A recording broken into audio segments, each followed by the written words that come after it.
Christmas dinner was supposed to be peaceful, or at least pretend to be. But the moment my grandpa lifted his glass and looked straight at me, I knew something was coming. His voice was warm, steady, full of pride. "Do you like the house I bought you?" Every fork froze. My mother's face drained of color. My father swallowed hard, and I just blinked. "What house?" Silence fell so heavy that even the Christmas lights seemed to stop flickering. My grandpa's smile vanished slowly. He pushed back his chair, the sound slicing the air open. "Show me the deed, now." They weren't ready, but I was. Because they didn't know I already knew the truth. Before that dinner exploded, my world was much smaller. Literally. I lived in a tiny apartment in Portland where the heater rattled louder than the neighbors, and the kitchen lights flickered like they were tired of trying. Money was tight. Rent was late. Instant noodles were dinner. Again.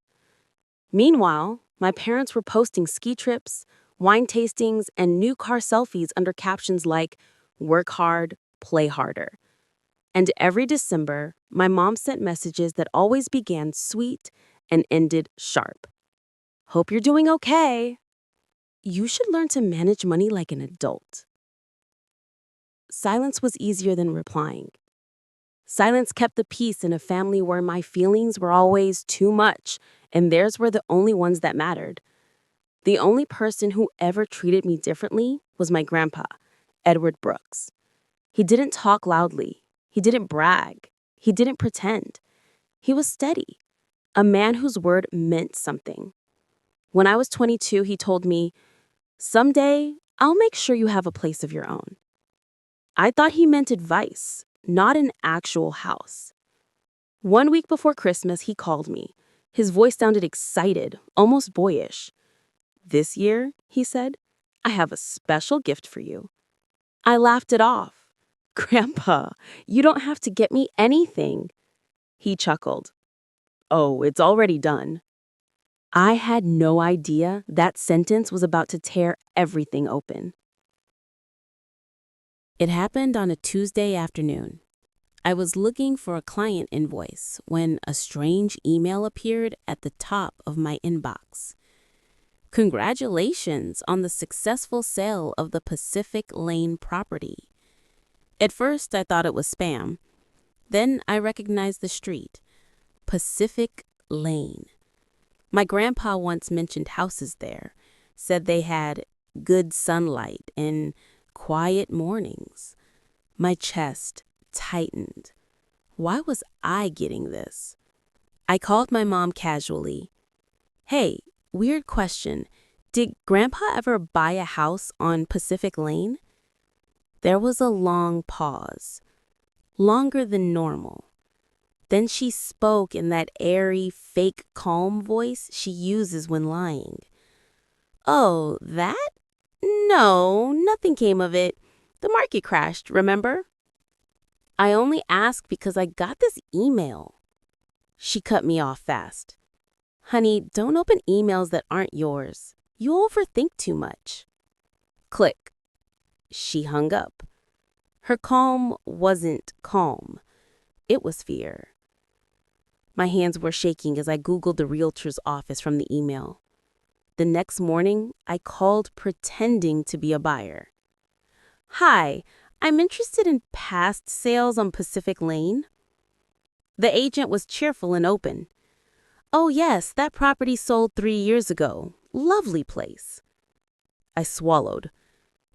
"Who sold it?" "Let's see. Thomas Brooks." My father.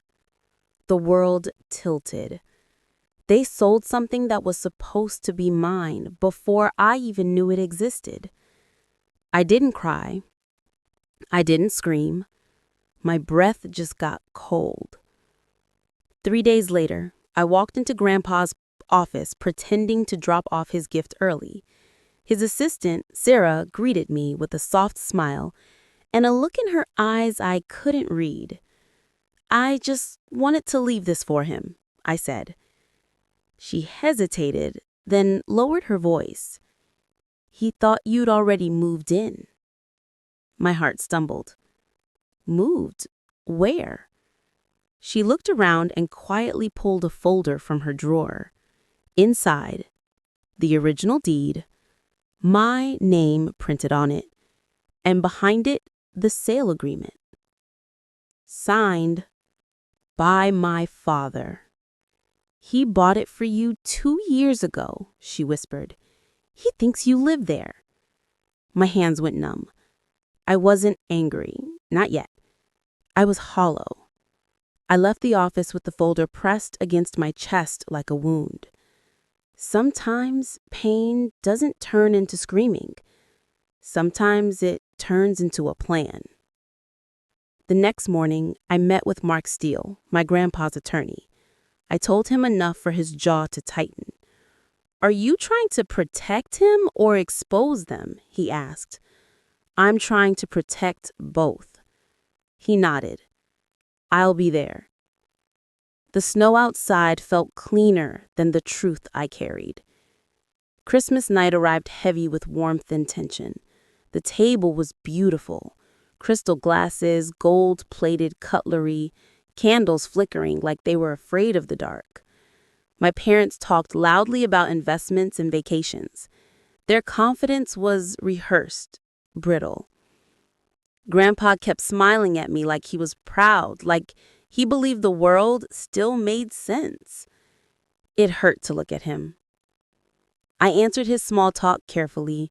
My hands were cold. Work's fine. Not as profitable as selling someone else's property. My mom's fork clinked. My dad stiffened. And Grandpa noticed. He leaned forward slightly, testing the air.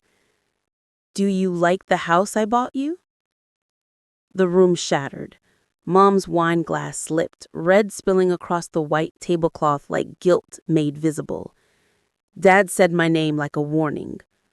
What house? I said louder this time. The chandelier hummed. No one breathed. Grandpa's face hardened. Show me the deed. Dad stuttered. Mom begged. Excuses poured out like broken glass. And then Mark, the attorney, stepped into the room with his briefcase. Sarah followed with the envelope. Documents hit the table. Signatures. Dates. Proof. Grandpa looked at each page slowly, his hand trembling.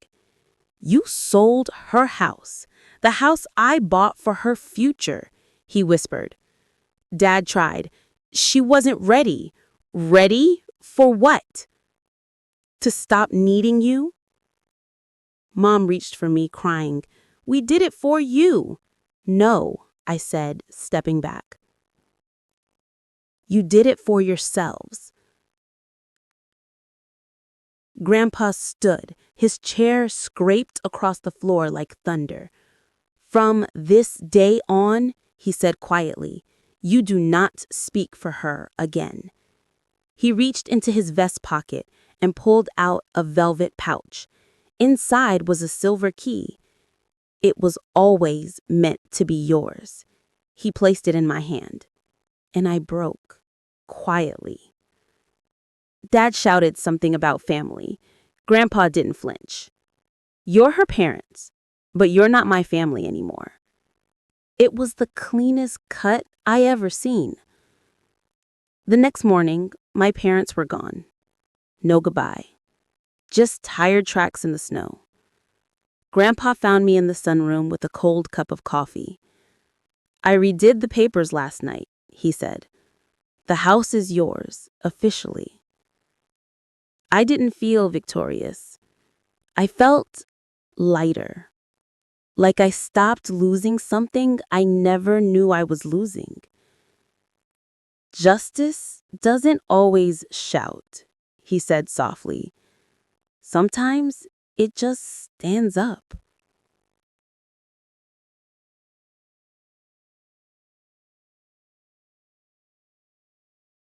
Family doesn't always mean love. Blood doesn't always mean safety. Claiming what's yours and reclaiming isn't what's revenge. yours, it's isn't healing. revenge. It's healing.